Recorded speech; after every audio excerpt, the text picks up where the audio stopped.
یہ رات آئی، امام علی مقام اپنی تلوار سے ٹیک لگا کر، امام ابن کثیر البدایہ والنہایہ میں روایت کرتے ہیں، آخری رات ہے، یزیدی لشکر حملے کی تیاریوں میں ہے، حسین تلوار سے ٹیک لگا کر اللہ کے ذکر، تسبیح اور تحلیل میں ہے۔ اسی حال میں بیٹھے بیٹھے ایک لمحے کے لیے حسین کی آنکھ لگ گئی علیہ السلام، آنکھ لگ گئی۔ ادھر یزیدی لشکر نے، ابن سعد کے لشکر نے حملے کا فیصلہ کیا، جنگ کی تیاری کر لی۔ اس شب عاشور سیدہ زینب دوڑتی ہوئی حسین بھائی کے پاس آئی، امام علی مقام کی آنکھ کھلی، پوچھا سیدہ میری بہن کیسے آئی؟ آپ نے کہا میرے بھائی حسین، یزیدیوں نے جنگ کی تیاری کر لی ہے۔ اچانک حسین بولے زینب بہن ہم نے بھی تیاری کر لی۔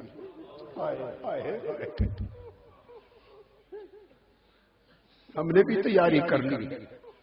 سیدہ نے پوچھا بھائی حسین انہوں نے تو جنگ کی تیاری کی ہے، آپ نے کیا تیاری کی؟ تو میرے آقا نے، میرے مولا حسین نے جواب دیا میری بہن سیدہ زینب بنت فاطمہ ابھی آنکھ لگی تو بابا مصطفیٰ نظر آقا تشریف لائے ہیں اور مجھے فرماتے ہیں بیٹا حسین تیاری کر لے، تمہارے استقبال کی ہم بھی تیاری کر چکے۔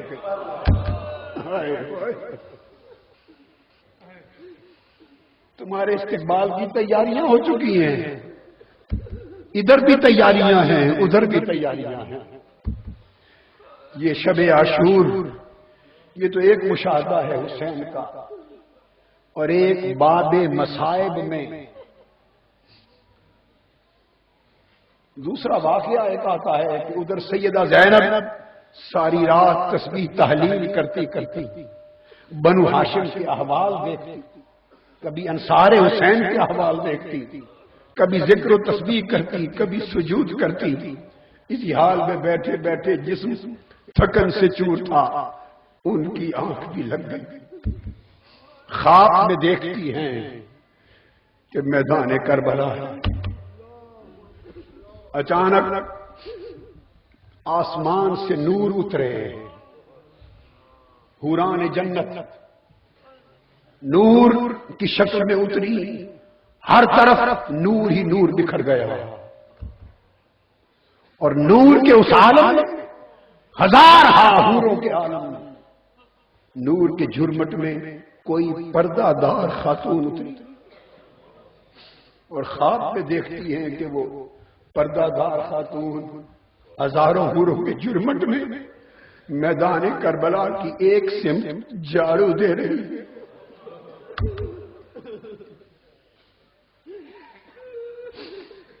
سیدہ فرماتی ہیں سیدہ زینب میں دوڑ کے گئی، میں نے پوچھا بی بی یہاں جھاڑو کیوں دے رہی ہے؟ وہ فرماتی ہیں کل میرے حسین کا جب لاشا گرے گا تو کوئی کنکر اس کے جسم کو نہ چبھ جائے، کوئی کنکر نہ چبھ جائے۔ سیدہ زینب فرماتی ہے بی بی بتا تو صحیح آپ کون ہیں؟ انہوں نے پردہ اٹھایا تو سیدہ فاطمہ کو زہرا تھی۔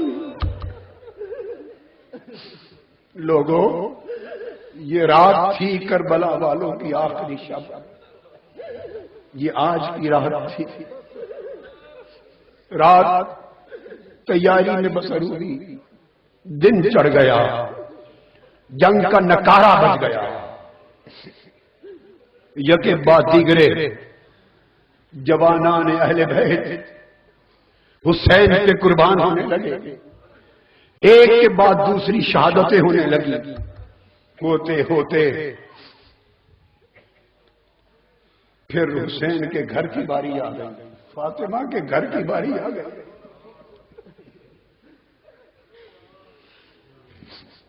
شہزادہ جوان علی اکبر اٹھ کے کہتا ہے، عرض کرتا ہے بابا حسین۔ امام حسین نے خود تیاری کی، انہوں نے روک لیا، فرمایا بابا ان آنکھوں سے دیکھا نہیں جائے گا، پہلے مجھے کٹ لینے دو۔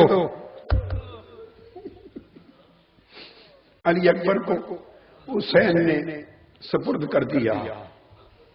وہ جوان وہ 14ویں رات کے چاند کی طرف چمکتا تھا، شیر کی طرح گرجتا تھا اور اپنے بابا کی تلوار لے کر ہر سمت لپکتا تھا۔ یزیدی فوج بھیڑ بکریوں کی طرح اس کے آگے دوڑتی تھی، جس طرف یزیدی فوج بھیڑوں کی طرح دوڑتی نظر آتی، گرد میں لوگ سمجھتے کہ حسین کا شہزادہ علی اکبر آ رہا ہے۔ بالآخر جام شہادت نوش کرنے کا وقت آ گیا۔ نیزہ کے سینہ اقدس میں آ کے پیوست ہوا، گرد تھی، اونچی آواز بلند ہوئی، یا باتا ابا جان۔ حسین کا کلیجہ لرز گیا۔ اب کوئی لاشوں کو اٹھانے والا بھی نہیں بچا۔ حسین تھکے جسم کے ساتھ علی اکبر کے لاشے پہ پہنچے، علی اکبر کا سر اپنی گود میں رکھا، گود میں رکھا۔ ابا جان پانی مل جائے تو پھر لڑوں۔ زبان علی اکبر کے منہ میں ڈال دی، فرمایا علی اکبر اس وقت پانی کے لیے یہی کچھ۔ نیزہ نکالا، نیزہ نکلنے کی دیر کی، خون کا فوارہ جاری ہو گیا، روح قفس انصری سے پرواز کر گئی۔ حسین علی اکبر کا جوان لاشا لے کر خیموں کو پلٹ آیا۔ ابن عساکر بیان کرتے ہیں جب حسین کربلا میں آئے تھے 56.5 برس عمر تھی، مگر جوان حسین کہ سر انور اور ریش مبارک کا ایک بال بھی سفید نہ تھا، مگر جب علی اکبر کا لاشا لے کے آئے تو ایک بال بھی سیاہ نہ تھا، سب سر داڑھی سفید ہو گئی۔ شہزادیاں بولی گر پھوپھو جان بابا بوڑھے ہو گئے۔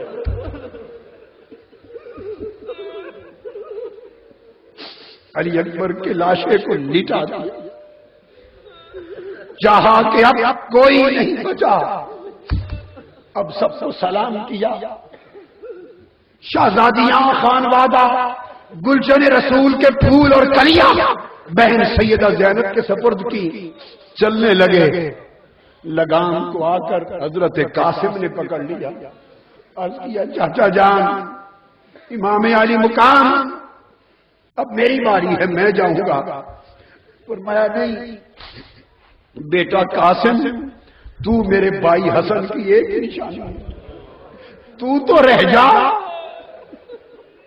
میرے بھائی کی ایک نشانی ہے، تو رہ جا۔ پھر بھائی تیرا زین العابدین علی بیمار ہے، ان کو لے کے لٹے قافلے کو مدینہ بھی جانا ہے، تو رہ جا۔ حضرت قاسم نے ہاتھ جوڑ دیے، عرض کیا چچا جان اگر رہ جاؤں تو قیامت کے دن بابا کو منہ کیسے دکھاؤں، کیا منہ دکھاؤں؟ حسین نے بوسے دے کر قاسم جوان کو بھی روانہ کر دیا۔ یہ 14ویں کے رات کا ٹکڑا تھا اور ایک جوان تھا، شہزور جوان تھا، قد و قامت والا۔ سیابی کہتے ہیں وہ جب خیموں سے نکلا تو یوں لگا جیسے اندھیری رات میں چاند طلوع ہو گیا، مگر قاسم کی شہادت کا بھی وقت آ گیا۔ آواز آئی یا اماتا ہو ہے چچا جان۔ حسین نے کہا قاسم تو بھی چل جا کے حضرت قاسم کے لاشے کو اٹھایا۔ اتنا جوان تھا کہ ان کے قدم زمین پہ گھسٹ رہے تھے، لا کے علی اکبر کے لاشے کے قریب لٹا دیا۔ دوستو اب سب کو سلام کیا، ودا کیا، وصیت کی، نصیحتیں کی، رخصت کی اجازت لی سیدہ زینب نے اور کہا زین العابدین علی بیٹا اس قافلے کو لٹے ہوئے قافلے کو اب تو لے جانا. پر سیدہ زینب کو کہا شہزادی سکینہ کا خیال رکھنا. حسین گھوڑے پر سوار ہو گئے, ذوالجناح پہ سوار ہو گئے. میری شہزادی سکینہ کا خیال رکھنا. حسین گھوڑے پر سوار ذوالجناح پہ سوار ہو گئے.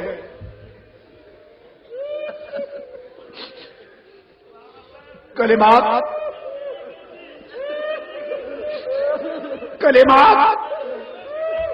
ودا کے کلمات کہہ کر حسین ذوالجناح پہ سوار ہے اور ایڑی مار کے حسین کہتا ہے ذوالجناح اب سوئے مقتل چل, بابا انتظار میں ہے, قدسیان فلک انتظار میں ہے, حوض کوثر کے جام لیے ذوالجناح چل. ایڑی مارتے ہیں ذوالجناح نہیں چلتا, لگام کھینچتے ہیں ذوالجناح نہیں چلتا, لگام کھینچتے ہیں ذوالجناح منہ نیچے کر لیتا ہے, پھر لگام کھینچی ایڑی ماری ذوالجناح پھر نیچے تکتا ہے, پھر زور سے کھینچی لگام ذوالجناح پھر نیچے تکتا ہے. حسین پوچھتے ہیں نیچے کیا ہے؟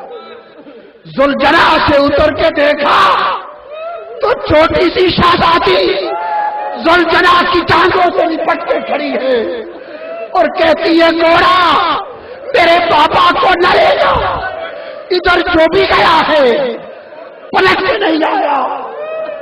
ذوالجناح میں اپنے پاپا کے بغیر رات کو سوتی نہیں ہوں, پاپا کے سینے پہ لیٹتی ہوں, تب نیند آتی ہے. خدا کریے میرے پاپا کو نہ لے جا, میں کس کے سینے پہ لیٹوں گی, کس کے سینے پہ لیٹوں گی.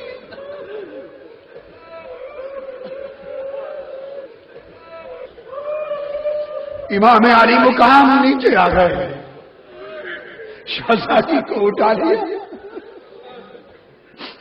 فرمایا بیٹی سکینہ اب میرے سینے پہ لیٹنے کے وقت ختم ہو گئے.